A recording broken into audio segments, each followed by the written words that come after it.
Hello मेरे प्यारे बच्चों। होप आपको लेक्चर नंबर थर्ड जो है वो समझ में आया होगा। और आपने अगर अभी तक मेरे पुराने लेक्चर्स नहीं देखे हैं इस चैप्टर के लिए तो आप वो ज़रूर देखिएगा। Please subscribe and like the channel and also like my videos. Okay.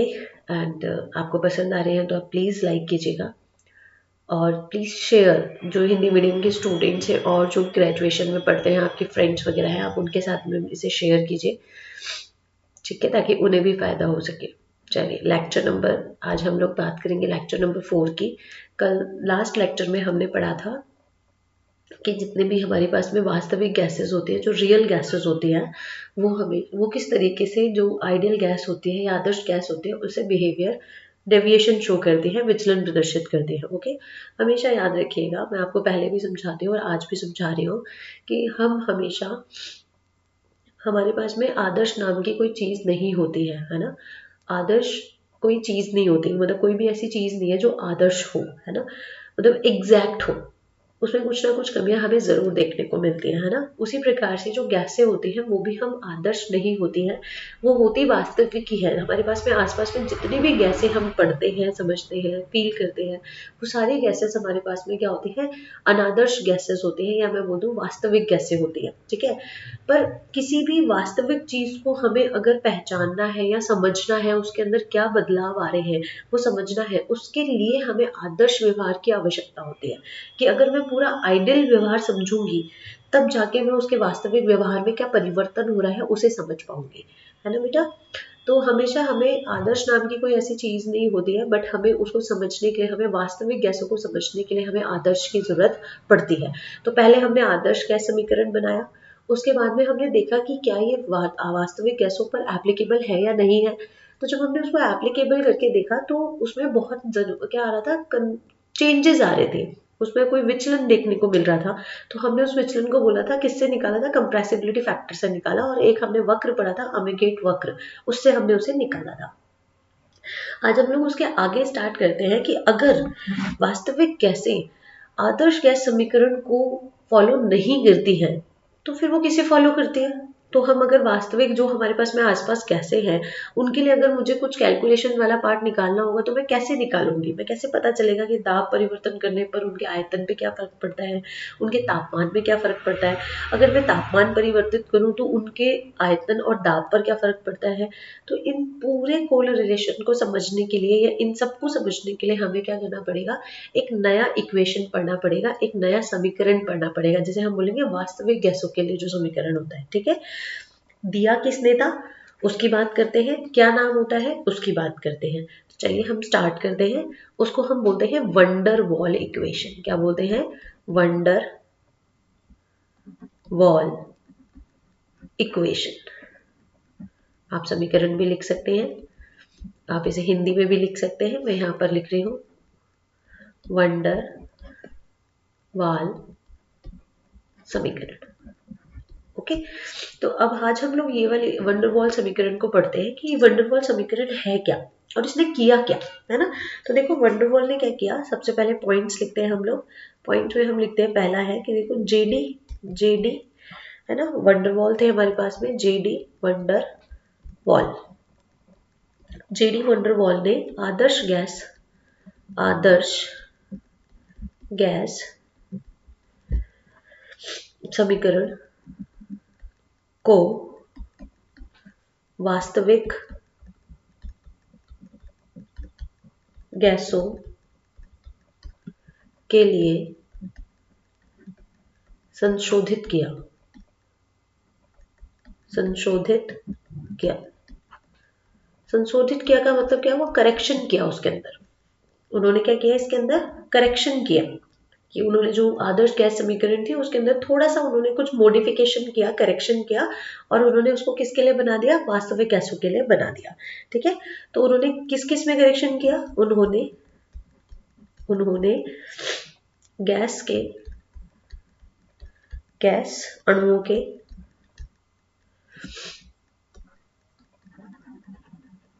उन्होंने गैस अणुओं के आयतन तथा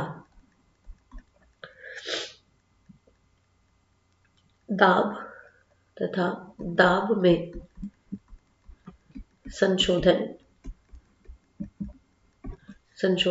किया। ठीक है, उन्होंने क्या क्या किया, गैस अणुओं के आयतन में और उसके दाब में उन्होंने क्या किया है, संशोधन किया है। और जब उन्होंने ये संशोधन किया तो उन्होंने दो बातों का ध्यान रखा है ना। उन्होंने इस संशोधन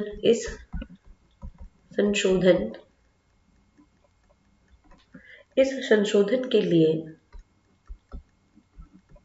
लिए उन्होंने निम्न बातों का ध्यान रखा। कौन कौन सी बातें हैं, देखो। पहली, गैसों के अणुओं के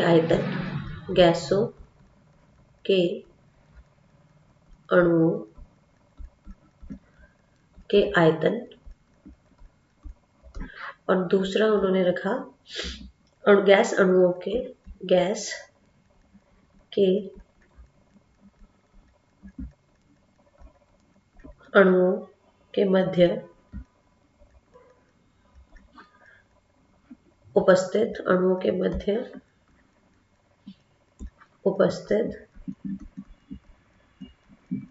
आकर्षण बल, इन दो चीजों पर उन्होंने क्या किया, ध्यान दिया।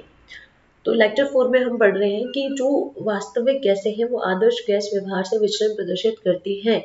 तो उनके लिए हम ऐसी कौन सी समीकरण बनाए, तो बनाया किसने, जेडी वंडरवॉल ने बनाया था। आदर्श गैस समीकरण के अंदर थोड़ा सा संशोधन किया उन्होंने। संशोधन मतलब करेक्शन होता है कि कुछ करेक्शन किया, मॉडिफिकेशन किया, और उस मॉडिफिकेशन से उन्होंने क्या किया, उस मॉडिफिकेशन को ध्यान में रखकर उन्होंने क्या किया, अणुओं के आयतन में मॉडिफिकेशन किया, दाब में मॉडिफिकेशन किया। और जब उन्होंने ये मॉडिफिकेशन किया तो उन्होंने दो बातों का ध्यान रखा।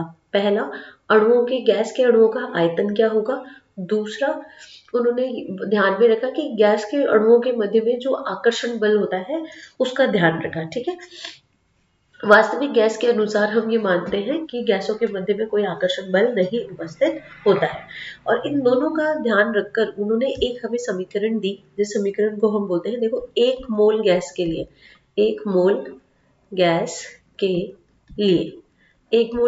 उन्होंने समीकरण क्या दी थी मेरे को, देखो, P प्लस A/V², है ना। और एक हमारे पास में होता है V माइनस के B बराबर हो जाएगा RT। ये समीकरण दी उन्होंने। और N मोल गैस के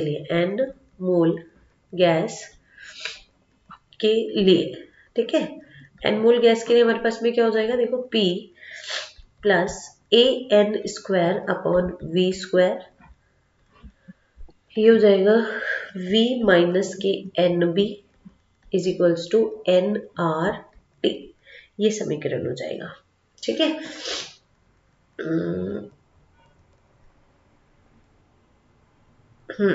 ये हमारे पास में समीकरण हो जाएगा। तो ये जो समीकरण है, इस समीकरण को हम वंडरवॉल समीकरण कहते हैं। क्या बोलते हैं हम इसे, वंडरवॉल समीकरण। इस समीकरण को हम क्या बोलते हैं, वंडरवॉल समीकरण। किसके लिए, वास्तविक गैसों के लिए, वास्तविक गैसों के लिए। ओके बेटा, नेक्स्ट देखो क्या है। यहाँ पे तुमको देखो दो कांस्टेंट दिखाई दे रहे हैं, एक तो A और एक B। यहाँ पे क्या है, यहाँ A तथा B स्थिरांक है, जिन्हें वंडरवॉल स्थिरांक बोलते हैं। हम लोग क्या बोलते हैं, वंडरवॉल स्थिरांक बोलते हैं, स्थिरांक कहते हैं। एवं इनके मान गैस की प्रकृति पर निर्भर करते हैं। किस पर निर्भर करते हैं, गैस की प्रकृति पर। अलग अलग गैसों के लिए अलग अलग होंगे, निर्भर करते हैं। ठीक है बेटा। अब हम बात करते हैं डेरिवेशन की, है ना। मेनली चीज हम किसकी बात करते हैं, डेरिवेशन की। कि डेरिवेशन क्या क्या, गणितीय स्वरूप की बात करते हैं कि आयतन निकाला कैसे गया होगा, है ना। ये समीकरण निकाला कैसा गया होगा कि वंडरवॉल इक्वेशन को डेरिवेट कैसे किया गया होगा, ठीक है। तो डेरिवेशन ऑफ वंडरवॉल समीकरण या वंडरवॉल इक्वेशन इक्वेशन ठीक है। हमें निकालना है कि भाई हमने कैसे बनाया इसको, कैसे बनाया गया होगा, है ना। तो देखो सबसे पहली चीज जो थी इसमें, उसने क्या दिया था, आयतन में संशोधन किया। क्या किया सबसे पहले उसने, आयतन में संशोधन किया। आयतन में संशोधन संशोधन सबसे पहले उन्होंने आयतन में संशोधन किया। अब आयतन में उन्होंने क्या संशोधन किया, देखो उन्होंने बोला कि जो आदर्श गैस के लिए, गैस के अणुओं का आयतन, देखो क्या होता है, आदर्श आदर्श गैस के लिए, आदर्श गैस के अणुओं का आयतन आयतन कुल आयतन का की तुलना में, कुल आयतन की तुलना में नगण्य नगण्य होता है।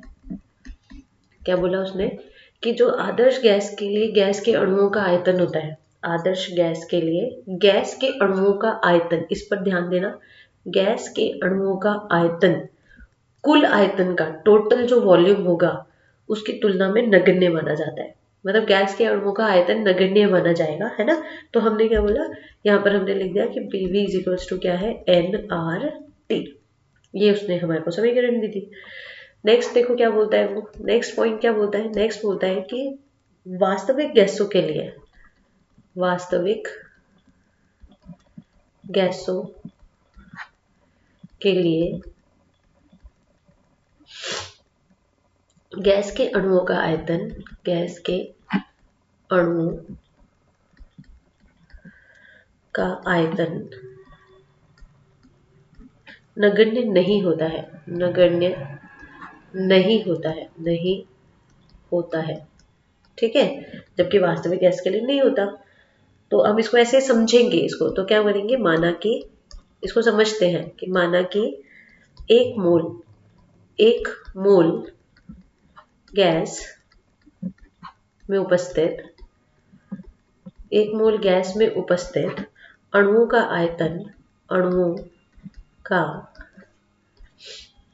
आयतन B है। मान लीजिए कोई भी एक मोल गैस है, उनके अणुओं का आयतन क्या है, B है। मोलों की संख्या मोलों की संख्या मोलों की संख्या n है। तो कुल आयतन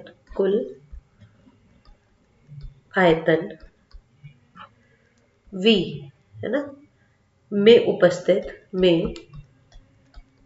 उपस्थित कुल अणुओं का आयतन NB होगा। देखो समझना इसको, वो बोलता है कि एक मोल गैस में उपस्थित अणुओं का आयतन क्या है, B है ना। मोलों की संख्या कितनी है गैस की, N है। तो कुल आयतन अगर मैं V मानती हूँ, V में उपस्थित कुल अणुओं का आयतन कितना हो जाएगा, NB हो जाएगा। इसका मतलब क्या हो जाएगा, देखो कि VI बराबर हो जाएगा मेरे पास में, इसको मैं ऐसे लिखती हूँ, उसको एक चीज और लिखते हैं, उसके बाद में ये डेफिनेशन ये लिखवाती हूँ। उसके बाद में देखो एक चीज और लिखिए कि NB वह स्थान है जिसे गैस के अणुओं ने घेरा है। इसे वर्जित आयतन कहते हैं तो गैसों का वास्तविक आयतन निम्न होगा। देखो V आइडियल बराबर, आई का क्यों लिखा है, क्योंकि आइडियल की बात करें तो V आइडियल बराबर क्या हो जाएगा हमारे पास में, कुल आयतन माइनस के NB।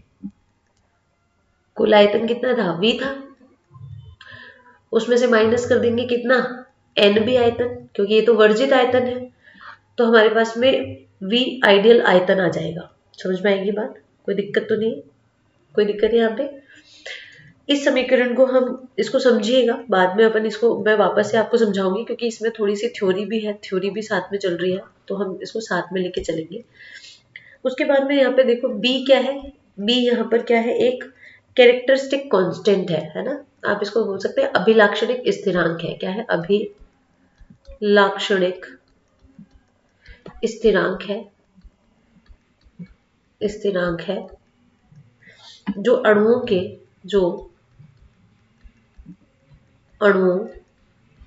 के आकार पर निर्भर करता है। ठीक है, अब जैसे जैसे गैस का अणु भार बढ़ेगा उसका आकार भी बढ़ेगा, है ना। अलग अलग गैस की बात करेंगे तो अणु उसका क्या बढ़ जाएगा, भार बढ़ जाएगा, आकार बढ़ जाएगा, आकार बढ़ेगा तो वर्जित आयतन बढ़ेगा, तो हम लोग क्या बोलेंगे कि उस आयतन को हम लोग क्या नहीं मान सकते, नगण्य नहीं मान सकते। बात समझ में आएगी। इसको समझने के लिए देखो क्या किया गया, एक डेरिवेशन की गई, और उस डेरिवेशन के लिए देखो हम समझते हैं। यहाँ पर मैं कोशिश करती हूँ रिंग बनाने की, अगर कोई रिंग आ जाए तो देखो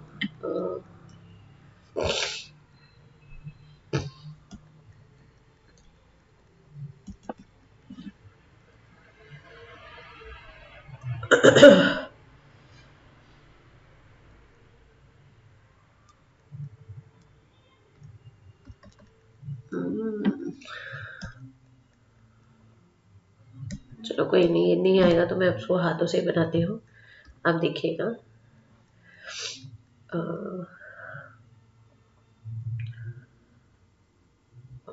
देखिएगा, देखो मैंने ना इसको मैं बनाने की कोशिश करती हूँ। मान लीजिए देखिए ये मेरे पास में एक अणु है गैस का, अब गैस का अणु है, एटम है, तो ऐसे ही होगा, ये इसका केंद्र बिंदु होगा। ठीक है, ऐसे ही हमने बोला कि एक और एटम है, मान लीजिए एक और एटम है गैस का, वो ऐसे इस पर अटैच्ड है, ये भी हमारे पास में एक और एटम है, ये मान लीजिए एक और एटम हो गया हमारे पास में, इसको मैंने बोला A परमाणु, इसको मैंने बोल दिया B परमाणु। ठीक है, अब यहाँ देखो, ये यहाँ से यहाँ तक इसका डायमीटर हो जाएगा क्या, है ना, व्यास हो जाएगा, इस व्यास को मैंने बोल दिया सिग्मा है। ठीक है, तो सेम यहाँ पर भी होगा, क्योंकि एक ही प्रकार की गैस होंगे तो ये भी हमारे पास में क्या हो जाएगा, सिग्मा ही होगा, है ना। अब यहाँ देखो, ये गैस के अणु, ये जो केंद्र बिंदु है, इससे ज्यादा पास ये आ नहीं आ सकते ना, तो हमने क्या किया, यहाँ पर एक लाइन ड्रॉ कर दिया, मान लीजिए ये वाली मैंने वहां यहाँ से एक गोल लाइन ड्रॉ कर दी इस तरीके की, ये देखिए।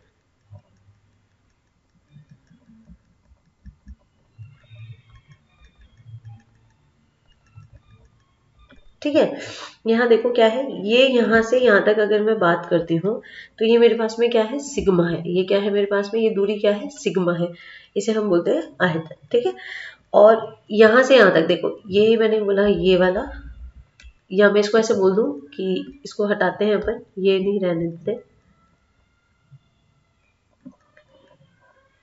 देखो यहाँ पे ये वाला यहाँ से लेते हैं ना, यहाँ से हमने इधर से ली इधर, और ये वाली जो लाइन यहाँ से आ रही है इसको भी हमने इधर लिया। अब यहाँ पर देखो क्या है, ये एक तरीके से 2 सिग्मा हो गया, ये वाली वैल्यू जो कितनी है यहाँ से ज्यादा बड़ी है, तो हमने इसको बोल दिया ये क्या है हमारे पास में 2 सिग्मा है। ठीक है, और ये जो डॉटेड लाइन है ये वाली, ये वाला जो अंदर का हिस्सा है इन परमाणुओं के अलावा, ये जो हिस्सा है इसको हमने बोला है वर्जित आयतन। क्या बोला है, वर्जित आयतन। इसका मतलब कोई भी दो अणु अगर इस तरीके से आपस में बैठे हुए हैं, गैस के अणु आपस में पास पास उपस्थित हैं, तो पहली बात तो ये है कि इससे ज्यादा ये पास नहीं आ सकते, क्योंकि इनकी ये जो लाइन है वो, क्योंकि कैसे माने हैं हमने परमाणु को, ठोस प्रकृति के होते हैं। कैसे होते हैं? लचीले थोड़ी ना होते हैं।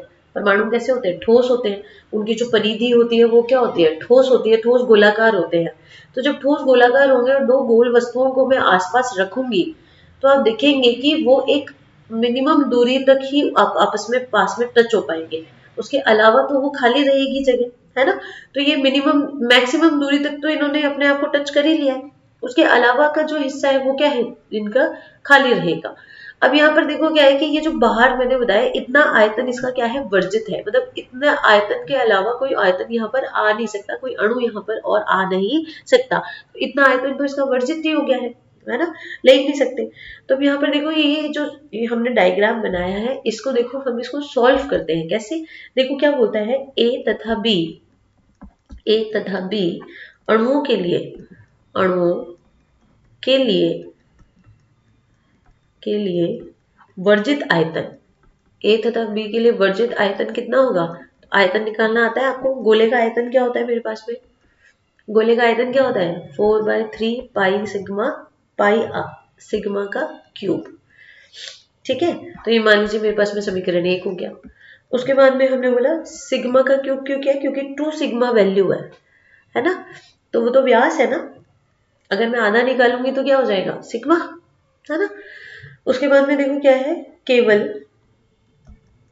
केवल एक अणु, एक अणु के लिए, अणु के लिए केवल एक अणु के लिए वर्जित आयतन, अगर मैं किसी एक अणु के लिए वर्जित आयतन निकालूं, है ना, आयतन निकालूं, तो क्या आएगा मेरे पास में? देखो 4/3 इंटू 1/2 पाई सिग्मा क्यूब। पाई मैंने हाफ क्यों किया है? बताओ मैंने हाफ क्यों किया है?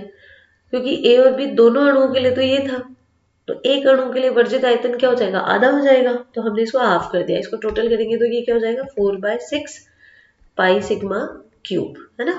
ये मान लीजिए मेरे पास में समीकरण 2 हो गया, और इसको मैं सॉल्व करूंगी तो ये मेरे पास में हो जाएगा 2/3 पाई सिग्मा क्यूब। ये मेरे पास में हो गया समीकरण 3। ठीक है, एक अणु का, एक अणु का वास्तविक आयतन, वास्तविक आयतन बताओ, एक अणु का वास्तविक आयतन कितना होगा? एक अणु का वास्तविक आयतन मेरे पास में क्या होगा? बताओ मेरे पास में, ये हो जाएगा मेरे पास में 4/3 पाई सिग्मा/2 का होल क्यूब। यही तो होगा भाई। त्रिज्या का ही तो लेते हैं हम लोग यहाँ पे। किसका लेंगे? त्रिज्या का। तो त्रिज्या का आधा, व्यास का आधा त्रिज्या होती है, तो व्यास यहाँ पर कितना था? देखो यहाँ पर कितना था पुराने में, ये पूरा व्यास सिग्मा था अणुओं का, तो इसका आधा करेंगे। देखो यहाँ पर क्या है? व्यास क्या है? सिग्मा है। तो त्रिज्या कितनी हो जाएगी? त्रिज्या हमारे पास में कितना हो जाएगी? सिग्मा/2। तो ये मेरे पास में त्रिज्या होगी गोले की, है ना। तो इस अणु के लिए भी यही होगी, इसके लिए भी यही होगी। यहाँ पर देखो इसका मान कितना था? 2 सिग्मा था। तो ये तो पूरा व्यास था, देखो पूरा यहाँ से यहाँ तक का निकाला है हमने। तो हमने यहाँ पर देखो कि वर्जित के लिए, देखो वर्जित आयतन के लिए, देखो वर्जित आयतन के लिए व्यास कितना है इसका? 2 सिग्मा, है ना। तो हमारे पास में त्रिज्या कितनी हो जाएगी इसकी बेटा? कितनी हो जाएगी बताओ? 2 सिग्मा/2 कट जाएगा तो सिग्मा हो जाएगी इसकी त्रिज्या, है ना। तो वही हमने यहाँ पर लिखा हुआ है, देखो यहाँ पर यही तो लिखा है हमने। फिर एक अणु के लिए वास्तविक आयतन में हमने क्या कर दिया? पाई/3 4/3 पाई सिग्मा/2, सिग्मा 2 में मतलब आर लिख सकती हूँ मैं या तो, या मैंने सिग्मा के टर्म में ही लिख दिया सिग्मा/2 का होल क्यूब। मान लीजिए ये मैंने लिख दिया है। इसको सॉल्व करते हैं बेटा, इसको सॉल्व करो। देखो इसको सॉल्व करेंगे तो हमारे पास में क्या आ जाएगा? ये आ जाएगा मेरे पास में 4/3 पाई सिग्मा क्यूब बटे 8। 2 को मल्टीप्लाई करेंगे तो 8 हो जाएगा, तो सिग्मा क्यूब बटे 8 हो जाएगा। मल्टीप्लाई कर दीजिए आप यहाँ पे, देखो यहाँ पे ये हो जाएगा 4/3 इंटू 8 पाई सिग्मा क्यूब, ये कट जाएगा तो ये मेरे पास में आ जाएगा 1/6 पाई सिग्मा क्यूब। मान लीजिए ये मेरे पास में इक्वेशन नंबर 5 आ गई है। ठीक है, 5 ही है ना, देख लेते हैं एक बार। 4 है, चलो तो इस समीकरण को हम हटाते हैं, इसे सही कर लेते हैं बच्चे। ये हमारे पास में क्या है, फोर्थ समीकरण है। मान लीजिए ये फोर्थ समीकरण हो गया है ना। तो अब यहाँ पे देखो समीकरण समीकरण 3 व 4 से, समीकरण 3 और 4 से देख लो। समीकरण 3 कौन सी है हमारे पास में, देखो प्रीवियस में जाओ। प्रीवियस में 3 कौन सी है, 2/3 पाई सिग्मा क्यूब। तो ये मेरे पास में हो गई 2/3 पाई सिग्मा क्यूब, बराबर हो जाएगी किसके, 1/6 पाई सिग्मा क्यूब के। तो देखो यहाँ पे क्या है, पाई सिग्मा क्यूब से पाई सिग्मा क्यूब तो कट जाएगा, है ना।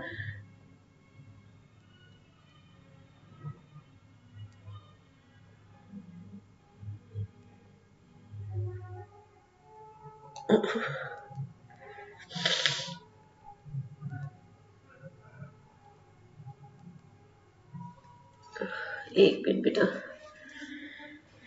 एक मिनट है ना, अपन देखते हैं इसमें, रुकिएगा थोड़ा सा, अपन इसको देखते हैं हम।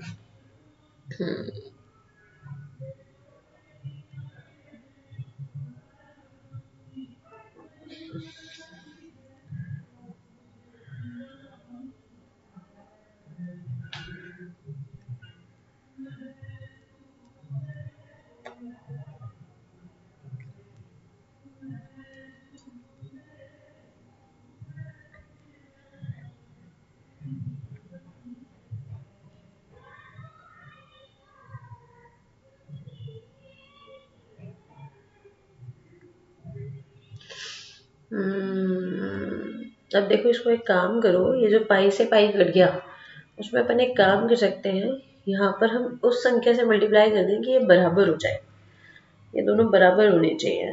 तो इसको अपन एक काम करते हैं, इस इक्वेशन को तो मैं 6 से मल्टीप्लाई कर देती हूँ, तो इधर भी मुझे 6 से मल्टीप्लाई करना पड़ेगा, है ना।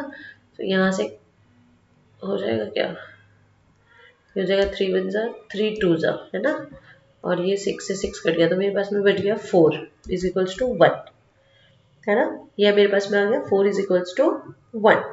मान लीजिए ये मेरे पास में वॉल्यूम आ गया है 4 इज इक्वल्स टू 1, ठीक है। कोई दिक्कत यहाँ पे,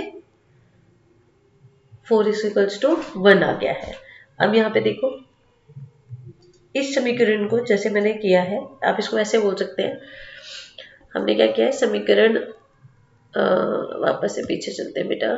देखो हमने जो वर्जित आयतन था, केवल एक अणु के लिए जो वर्जित आयतन था उसके, और जो एक अणु का एक्चुअल आयतन था उसके बीच में हमने कंपैरिजन किया, है ना, कंपेयर किया। तो हम इसको ऐसे भी लिख सकते हो, देखो आपको और समझना है तो मैं इसको ना, इसको ऐसे भी लिख सकती हूँ। इसको लिखने के लिए देखिएगा एक बार,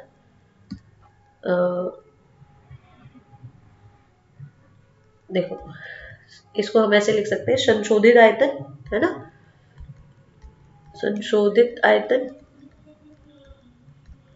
आयतन को मैंने बराबर कर दिया किससे, वास्तविक आयतन से, वास्तविक आयतन से।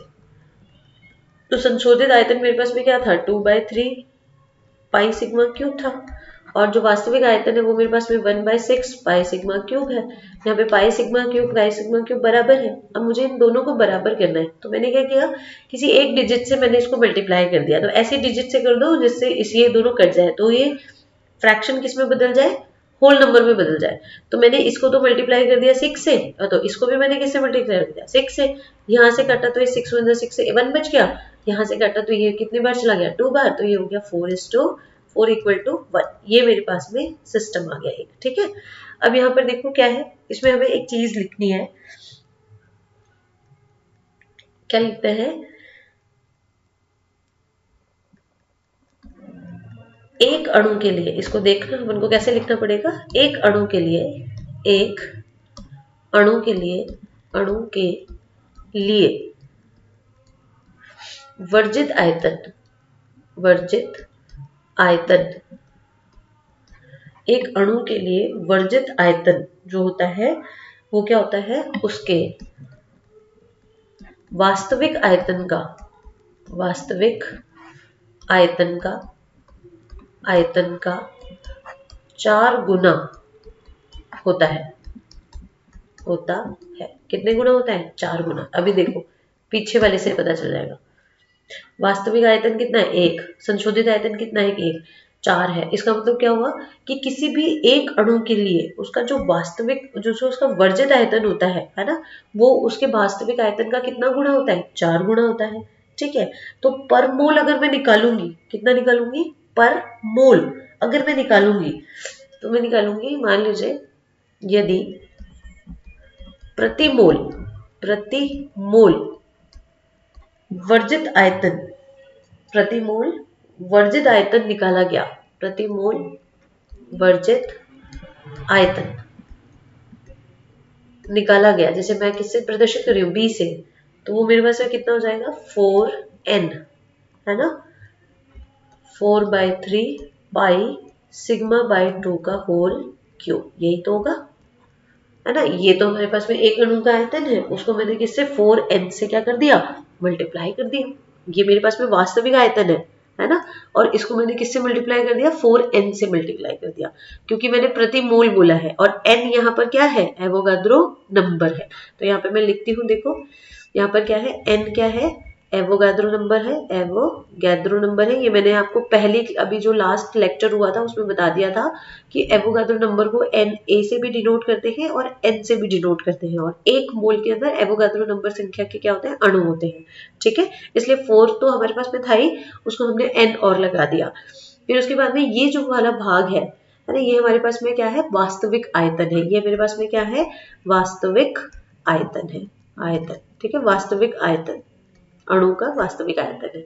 ठीक है बेटा, तो ये हमारे पास में एक इक्वेशन आ गई है इस तरीके की। तो हमने देखो यहाँ पर देखा कि जो आयतन में संशोधन किया गया वो क्या किया गया कि 4n 4/पाई σ/2 का होल क्यूब हमारे पास में क्या होता है? वास्तविक आयतन होता है। और कितने गुना होता है? संशोधित आयतन कितने गुना होता है वास्तविक आयतन का? 4 गुना होता है। तो ये संशोधन किया गया, इसलिए बी को हमने यहाँ पर ऐसे रखा हुआ है। ठीक है बेटा, नेक्स्ट हम बात करते हैं, तो हमारे पास में एक संशोधन हो गया। नेक्स्ट हम बात करते हैं किसका संशोधन? दाब का संशोधन, है ना। तो दाब में दूसरा उसने क्या किया? दाब में संशोधन किया, संशोधन। ओके बेटा, अब दाब में संशोधन भी देखो हमें ध्यान रखना पड़ेगा दाब में संशोधन के लिए। तो दाब में संशोधन क्या किया उसने? क्या किया, एक पहले ना एक बॉक्स लिया, उस बॉक्स में उसने ऐसे बोला, ये मान लीजिए उसने इस तरीके का ही बॉक्स बना दिया। ठीक है, इस बॉक्स में उसने क्या किया? उसने बोला कि अणु होते हैं, है ना, परमाणु होते हैं। तो जैसे मान लीजिए ये है मेरे पास में एक एटम है, ये यहाँ पर एक मेरे पास में एटम है, यहाँ मेरे पास में एक एटम है। तो ये जो पूरा पात्र है इसके अंदर गैस भरी हुई है ना। तो अब यहाँ पर देखो ये जो गैस भरी है उसमें देखो क्या है हमारे पास में, उसमें मान लीजिए कि अगर गैस के अणु ऊपर की तरफ है, यहाँ पर इस तरीके से है, तो ये जो दीवार के पास में जो अणु प्रेजेंट है उसके ऊपर केवल क्या लग रहा है कि एक ही तरफ से क्या लग रहा है?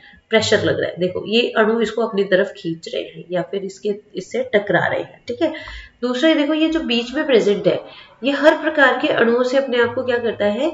मान लीजिए ये हर प्रकार के अणुओं से इस तरीके से चारों तरफ से अणुओं से क्या किया है? ये घिरा हुआ है ना, ये घिरा पड़ा है। ये क्या है? इस पे दीवार की सिर्फ एक तरफ से ही बल लग रहा है, दाब लग रहा है, या जो भी इस पे फोर्स लग रही है वो क्या तरफ? एक तरफ से लग रही है। यहाँ पर क्या है? इस वाले जो गैस का अणु है इसके ऊपर चारों तरफ से लग रही है। लग रही है कि नहीं लग रही है? इसको समझाया उन्होंने, इसके अंदर उन्होंने दाब में संशोधन किया। तो उन्होंने बोला कि हमारे पास में जो प्रेशर होता है ना, हमारे पास में जो भी क्या होता है? प्रेशर होता है, वो बराबर हो जाता है P ideal minus P dash, है ना। और अगर मैं पी आई निकालना चाहूँ तो मेरे पास में क्या हो जाएगा? पी प्लस पी डैश हो जाएगा।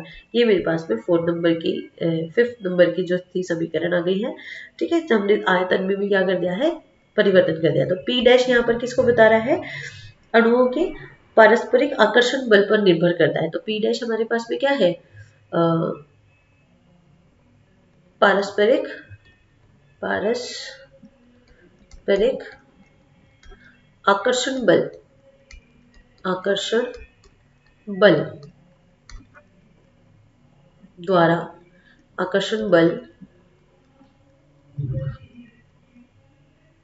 आकर्षण बल द्वारा दाब है। ठीक है, बात समझ में आएगी। तो यहाँ पे देखो अपन इसको नेक्स्ट पेज पे लिखते हैं, नेक्स्ट पेज पे इसको लिखेंगे कि वापस से लिखते हैं कि जो पी डैश है अणुओं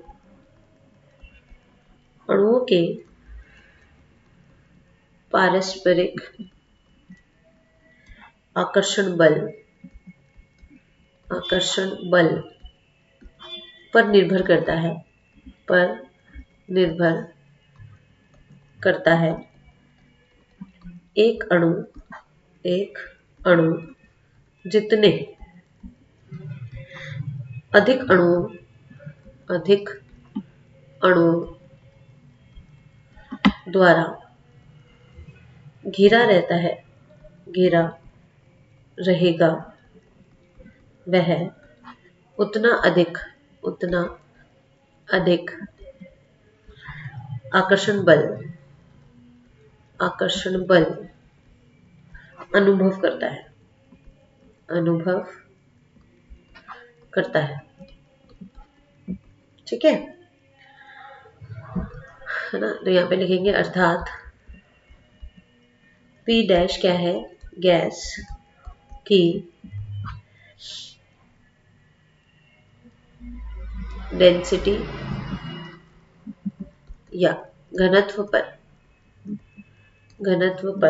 निर्भर करता है।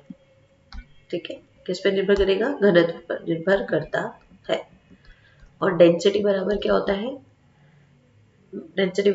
है, मास अपॉन वॉल्यूम। ये हमें को ध्यान रखना है। समझ में आएगी बात, किस पर निर्भर करेगा, डैश पर, है ना। और ये जो पी डैश है इसको हम बोल सकते हैं संशोधित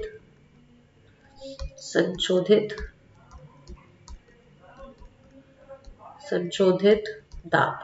क्या बोलते हैं हम इसे, संशोधित दाब। ठीक है, कोई दिक्कत है क्या यहाँ पे बेटा। तो ये हमारे पास में कुछ चीजें थी। ओके बेटा, तो हमने संशोधित दाब को भी हमने पढ़ लिया। अब संशोधित दाब जो था हमारे पास को, हमने यहाँ पर देखो एक चीज देखी कि ये जो संशोधित दाब है यहाँ पी डैश, यहाँ जिसे हमने बोला है संशोधित दाब दो कारकों पर निर्भर करता है। कितने कारकों पर, दो कारकों पर। पहला कौन सा कारक है, अणुओं की संख्या पर। ठीक है, और दूसरा क्या आता है, अणुओं द्वारा पात्र की दीवारों पर किए गए प्रहारों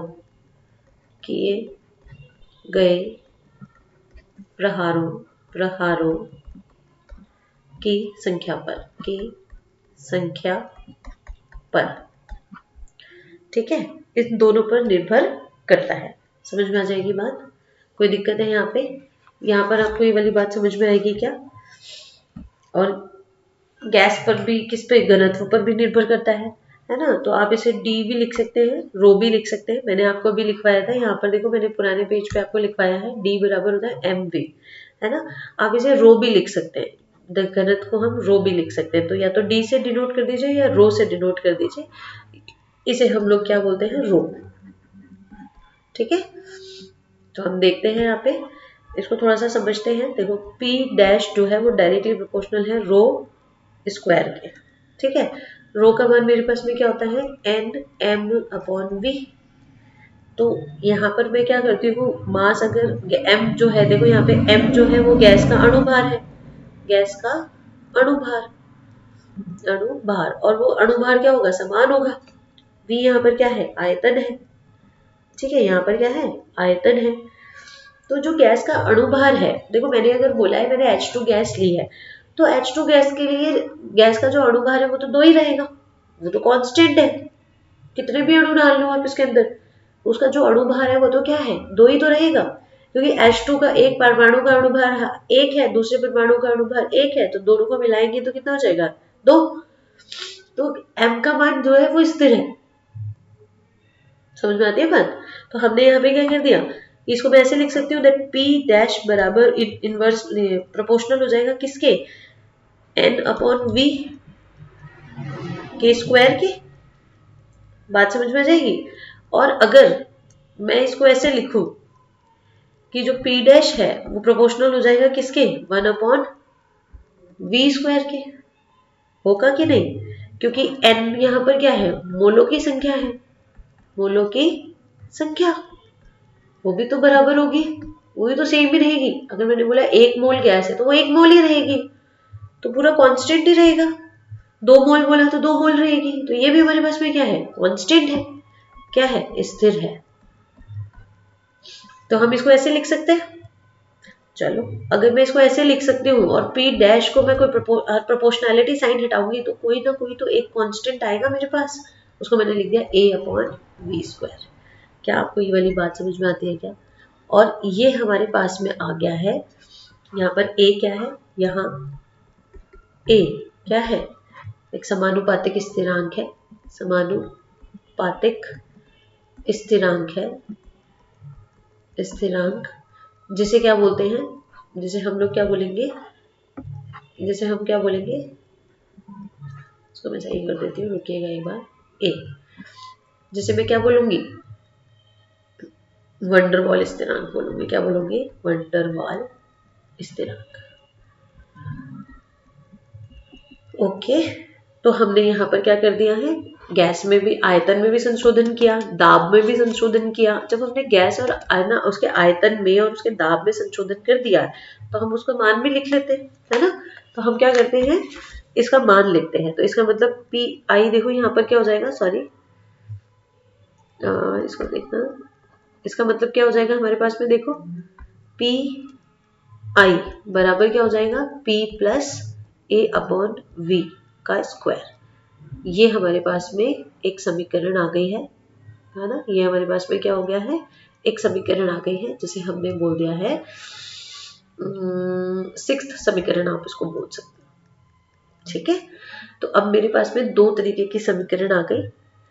एक मेरे पास में आई है पहले वाली समीकरण और एक आ गई ये वाली, है ना।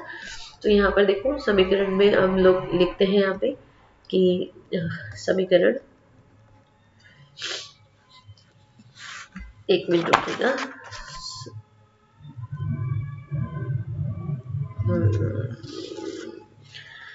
समीकरण 1 से, है ना।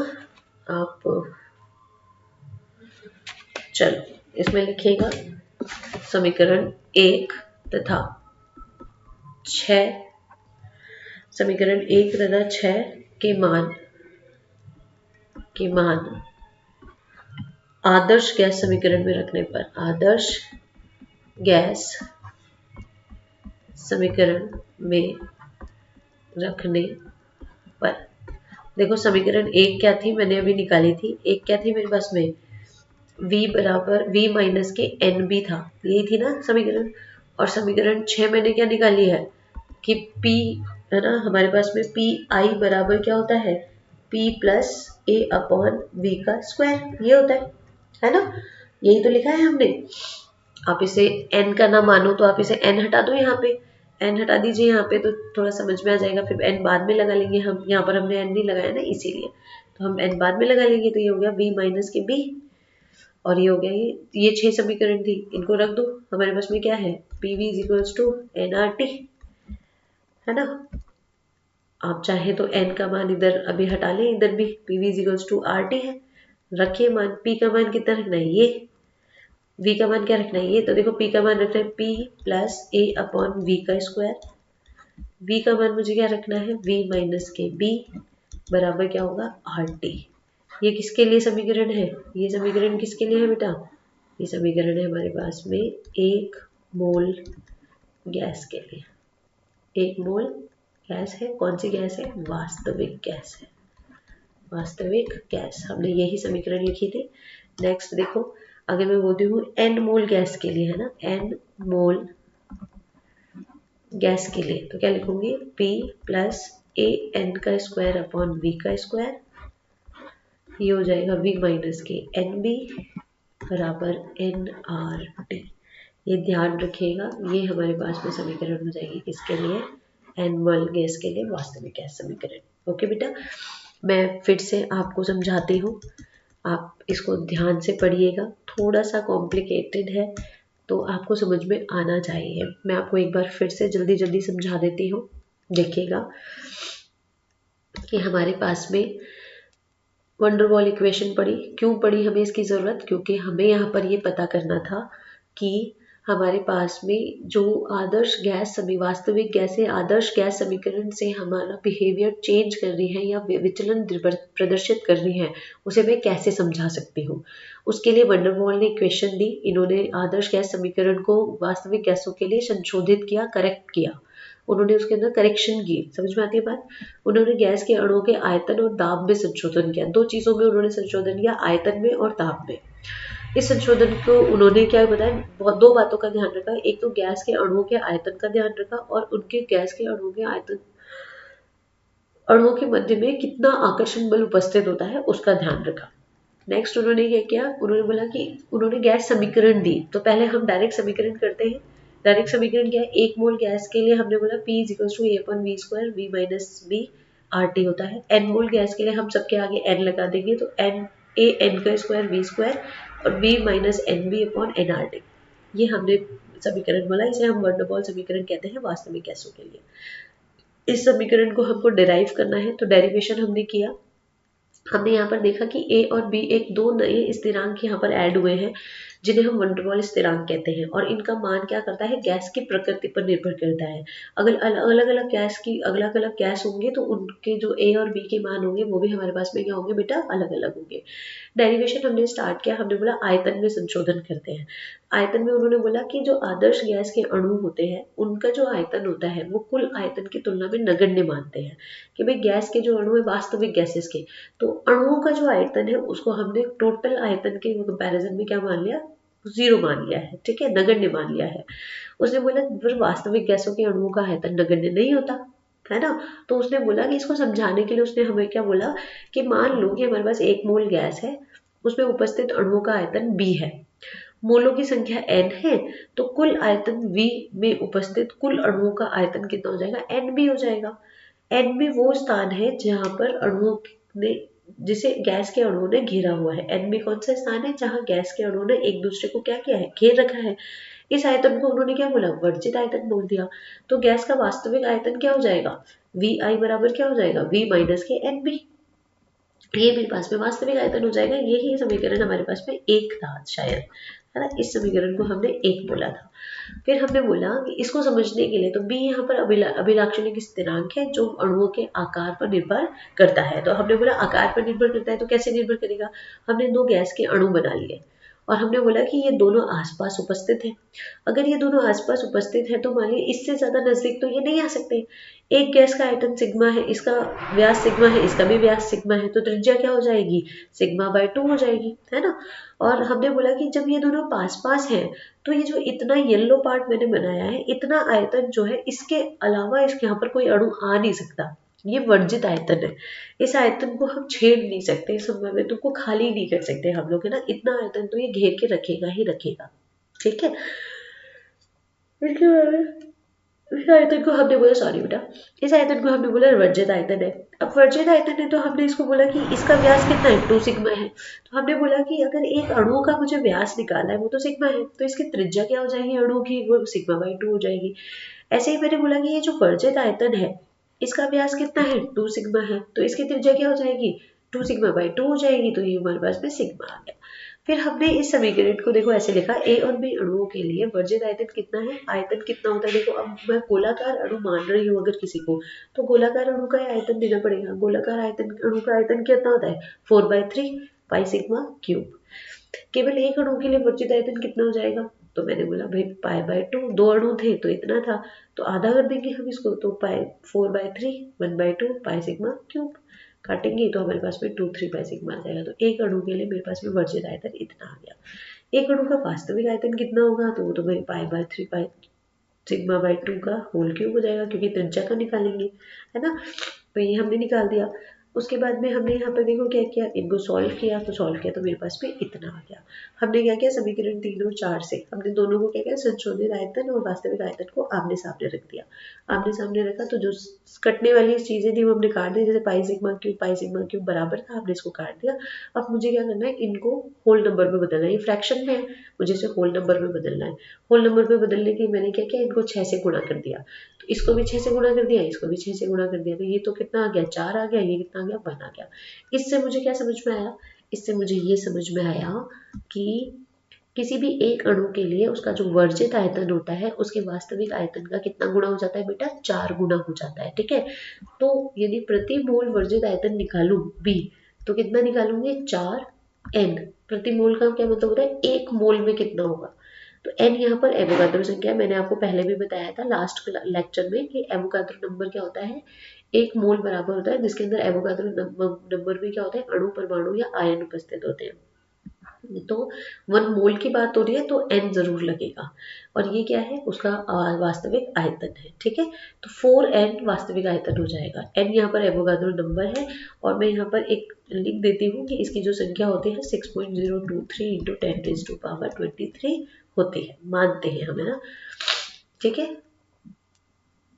अणु पर मोल होता है ये। ठीक है, फिर हमने बोला कि दाब में संशोधन किया उसने, तो एक समीकरण आ गई मेरे पास में। फिर आ गया दाब में संशोधन किया। दाब में उसने बोला कि एक पात्र में गैस के अणु ऐसे भरे हुए हैं, और ये दो बातों पर निर्भर करते हैं कि गैस के अणुओं के आसपास कितना बल उसके ऊपर लग रहा है और दोनों का आपस में कितना आकर्षण बल लग रहा है। तो देखो ये होता है कि अगर जो दीवार के सहारे है ना, वो तो क्या है, उसके ऊपर आकर्षण बल अणुओं का, अन्य अणुओं का आकर्षण बल कम होगा, जबकि जो बीचों बीच प्रेजेंट है उसके तरफ चारों तरफ से आकर्षण बल लगेगा अन्य अणुओं का। तो उसने बोला कि जो P है वो बराबर हो जाएगा पी आई माइनस के P के। अगर मैं आइडियल PI यहाँ पर क्या है, आइडियल है, क्या है, आइडियल दाब है, तो P प्लस के P हो जाएगा। P यहाँ पर पारस्परिक आकर्षण बल द्वारा दाब है, कि जो आसपास में आकर्षण बल होता है उसकी वजह से कितना दाब उत्पन्न होता है वो है। ठीक है, P डैश अणुओं का पारस्परिक आकर्षण बल पर निर्भर करता है। एक अणु जितने अधिक अणुओं द्वारा घिरा रहेगा वह उतना ही अधिक आकर्षण बल महसूस करता है। ठीक है, P क्या आता है, गैस की डेंसिटी पर भी निर्भर करता है या घनत्व पर निर्भर करता है। घनत्व को मैं या तो रो से डिनाइट करती हूँ या D से डिनाइट करती हूँ। तो D का मान क्या होता है, M/V। ठीक है, फिर हमने बोला संशोधित दाब दो कारकों पर निर्भर करते हैं, अणुओं की संख्या पर निर्भर करता है और अणुओं द्वारा पात्र की दीवारों पर किए गए प्रहारों की संख्या पर भी निर्भर करता है। आप ऐसे बोल सकते हैं कि भाई आपस में पात्र की दीवारों पर जो टकराएंगे उससे हमारे पास में वो भी हमारे दाब को क्या करेगा, बढ़ाएगा। ठीक है, तो P डैश बराबर हो जाएगा, तो जो दाब में संशोधन है वो बराबर किस समानुपाती होता है, किसके, घनत्व के स्क्वायर के। घनत्व का क्या लिखते हैं, NMV लिखते हैं। तो मैं इसको लिख सकती हूँ, रो का मान यहाँ रख दिया मैंने। अब यहाँ पर देखो मैंने यहाँ से m को हटा दिया है। m को क्यों हटाया, क्योंकि गैस का जो अणुभार होता है वो हमेशा कांस्टेंट होगा। अगर मैंने हाइड्रोजन गैस ली है तो उसका अणुभार कांस्टेंट है भाई, 2 ही होगा। अगर मैंने नाइट्रोजन गैस ली है तो उसका जो अणुभार होगा वो 14 ही होगा। मैंने अगर ऑक्सीजन गैस ली है तो उसका अणुभार हमेशा 16 ही होगा। समझ में आएगी बात। तो अणुभार भी किसी गैस को, जो भी हम गैस लेंगे उसका अणुभार हमेशा कांस्टेंट होगा, उससे कोई फर्क नहीं पड़ने वाला। तो हमने m को हटा दिया तो बदलेगा क्या, n और v बदल जाएगा, है ना।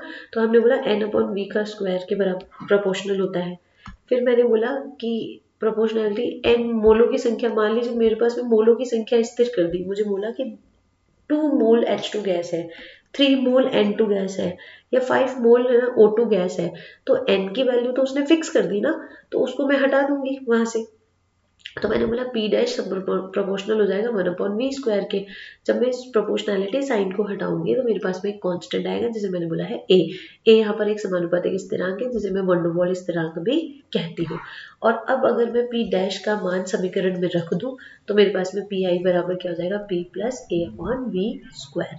तो ये हमने दोनों में संशोधन कर दिया, और इन संशोधन के आधार पर हमने जब समीकरण को लिखा और इसे आदर्श गैस समीकरण में लिखा तो हमारे पास में इस तरीके का एक समीकरण निकल के आता है जिसे हम बोलते हैं वन डर वाल समीकरण, वास्तविक गैसों के लिए वन डर वाल समीकरण। ठीक है, आई होप आपको ये वाली बात समझ में आई होगी। मैंने आज आपको जितना भी पढ़ाया वो आपको समझ में आया होगा। Please like and subscribe my channel, और अगर पसंद आए तो आप उसे लाइक भी कर सकते हैं। उसके साथ साथ में आप बेल आइकन पे क्लिक कर सकते हैं, ताकि मेरे आने वाले वीडियो जब भी अपलोड हो तो आपको जल्दी से उसकी इन्फॉर्मेशन मिल जाए। Thank you so much.